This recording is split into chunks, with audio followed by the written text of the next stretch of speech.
রবি ঠাকুর থেকেছে নেই ভিটে, একটা সুযোগ ছাড়নি তাই তাদের আঘাত দিতে। আলো দেখায় যে বাংলার শিল্প সংস্কৃতি, ভাগ করতে পারবি না তার নিজস্ব সম্প্রীতি।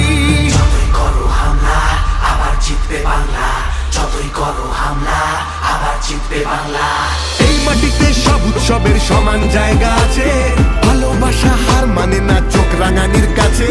বাংলা বিবেক এই ভারতের, বাংলা সবার ঠাঁই।